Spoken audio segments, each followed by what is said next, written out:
Here in your beautiful Duncairn Tce, this building is always, this whole row of buildings has always struck me as a beautiful spot. But I'm sure you're far from that 1990 beginning. I don't know exactly how Purple House came to be. Was it a handful of people said let's do this, or? Yeah. Well, it was actually my parents, my mother in particular. So back in 1990, and before that, when myself and my brother were quite young, my mother had a serious form of cancer, and at that time there was no support for families in the community.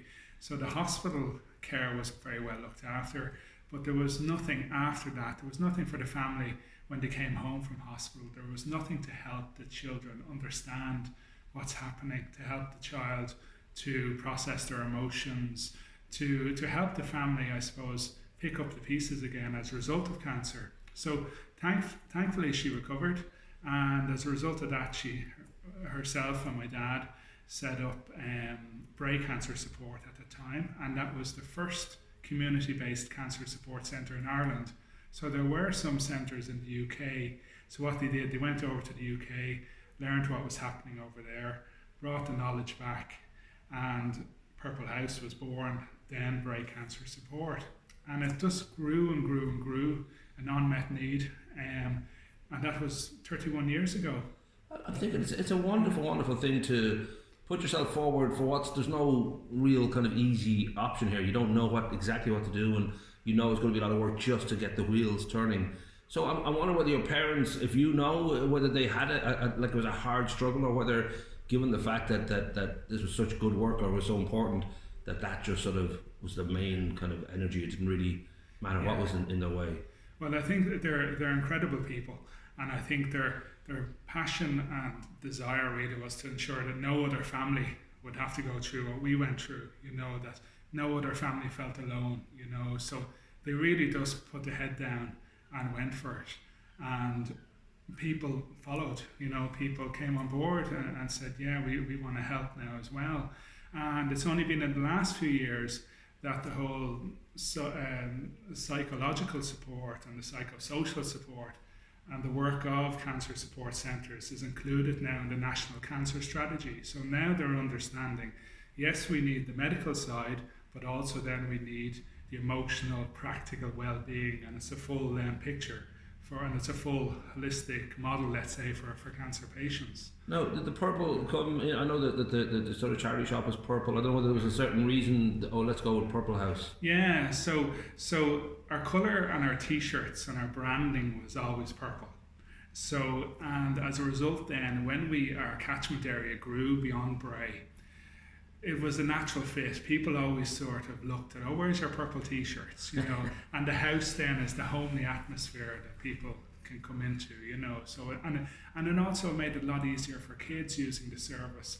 It took out the fear of the word cancer out of the name, so kids bound in here now and say, I'm going to Purple House, so it's not a scary place for them to be, and that's really important, because I remember that as a child, being really fearful of cancer, not understanding it, just going into hospitals to see my mother, and it's a very scary place for a child. So it's all about making it very welcoming and warm for children and families. So the name has nothing to do with you being a Prince tribute actor or like that in the early days? No? Nothing to do with that. Nothing to do with that. So from your own experience, when you were a child and you see your mother go through this, and as you say, it's scary, was there a point when you recognised that what your mother and father were doing, this is something you were going to get involved in? I don't know if you recognised as a teenager, this is incredible work. So there were, because it started in our house, before they had enough funds to get a premises, people used to ring the house, so for support.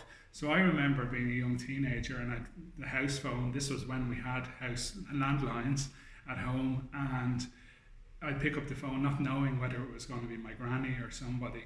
But then I'd straight away get a sense that actually, no, it's somebody ringing for support. So in a way, I sort of was open to that support, and that I learned that empathy, and that I suppose...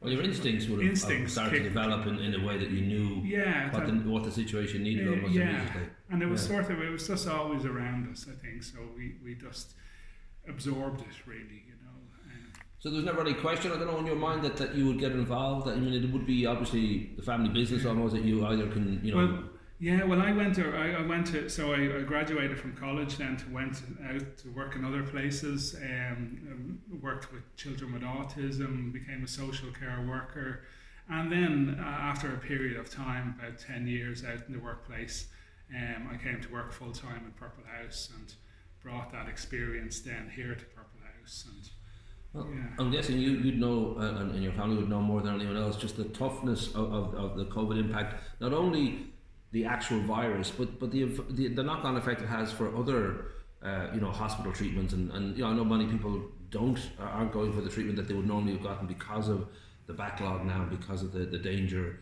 that you just have to, allow this hopefully to go through our system and out the other side.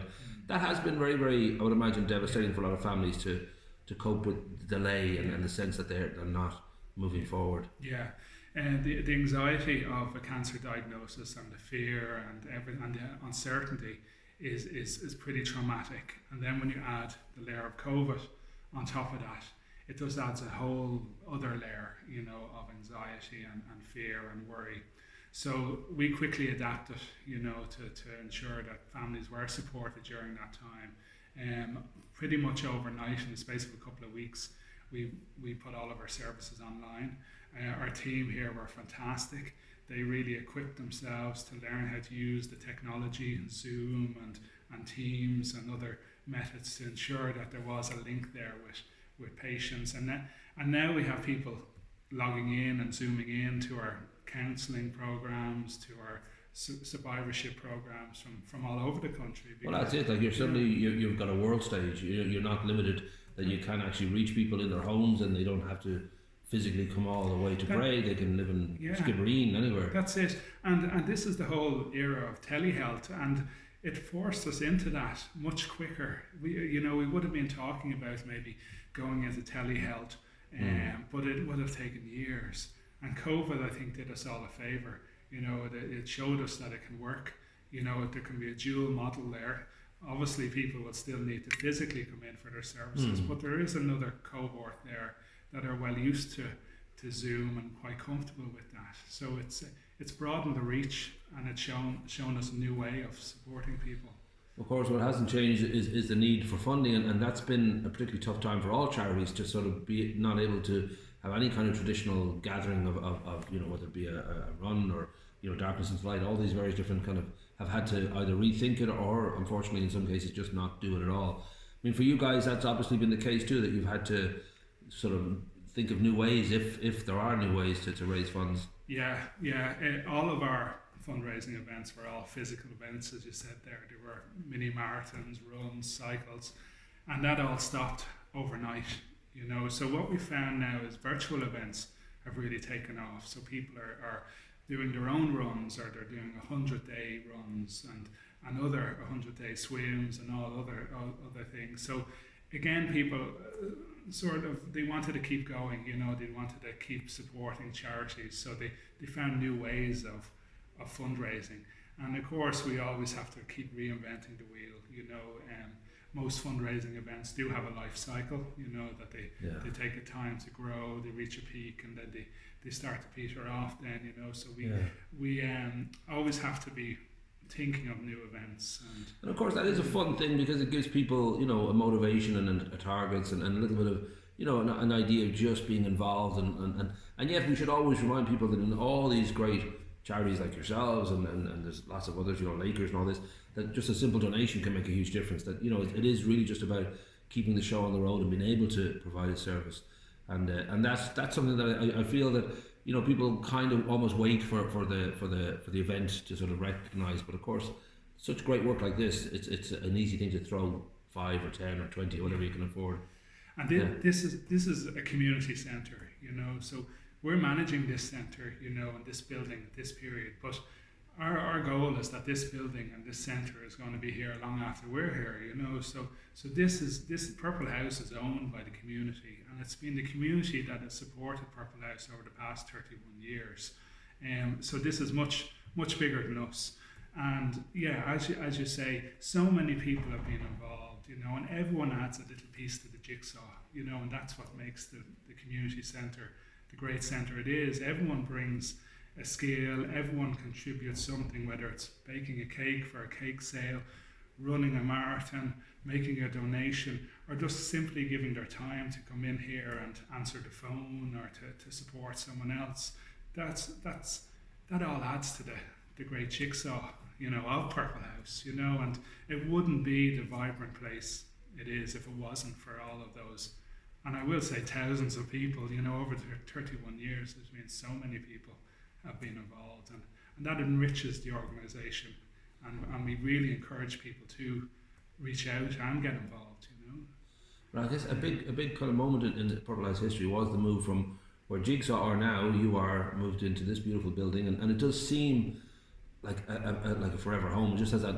It is a beautiful building, of course, first and foremost, but it does seem like a very strong, you know, centre for what you do. I don't know if that's a given that you'll always have here, or whether this is it's an ongoing kind of rental thing, or do you feel this is home? Or? Well, this is our permanent home. You know, we do have a mortgage on the building that we have to pay over the next 15 years. But once that's paid, this building is here then forever. You know, it's like a church. It will be always a cancer support centre. And that has always been the goal. You know, when Purple House started 31 years ago, we always knew what services we wanted to provide, but we never had the space, and we kept outgrowing rental premises, you know, simply because of the demand. And this building came up, and it ticked all the boxes in terms of it had space for the rehab gym downstairs, has the counselling rooms, it has the support group rooms, the yoga rooms, the children's therapy room, and it has it all on site, parking, a garden, a lovely therapy garden, and it's in a lovely, you know, quiet part of the town, you know, that's, you know, that people can easily access. Public transport is right outside the door. So it'd be great for parties. You don't rent it out, do you? No. We don't rent it out for parties, unfortunately. But when your next birthday is coming up, let me know. Yeah. Now, I just to wrap up, I don't know whether your parents. I mean, to me, that's sort of worthy of certainly at least a plaque and probably a statue. I don't know whether your parents have sort of had that recognition, or whether they just are so happy to be, you know, involved in something that was exactly what they dreamed, and probably better even than they hoped. They're very, very modest. You know, they don't, you know, it's, you know, a lot of work goes into this behind the scenes. You know, and that's just the main thing. It's ensuring that the door is open, and I think they're just happy. Once the door is open and people come in, we worry about how we pay for that after the fact. You know, it's once the person gets supported or the child gets supported, that's the goal. So, but we still should have a statue to your parents somewhere. I think it would be nice to sort of pay tribute. But well done. We'll put all the links in. We'll put in that donation link, but also people can, you know, hopefully as we come out of our caves and we start to feel like the world is ours again, that you know, your traditional fundraising will be out there. But there's always you know, I think a good feeling when you contribute to somewhere like this. So yeah, well done, and keep up the good work. Thanks, Paul. Thank you. Cheers.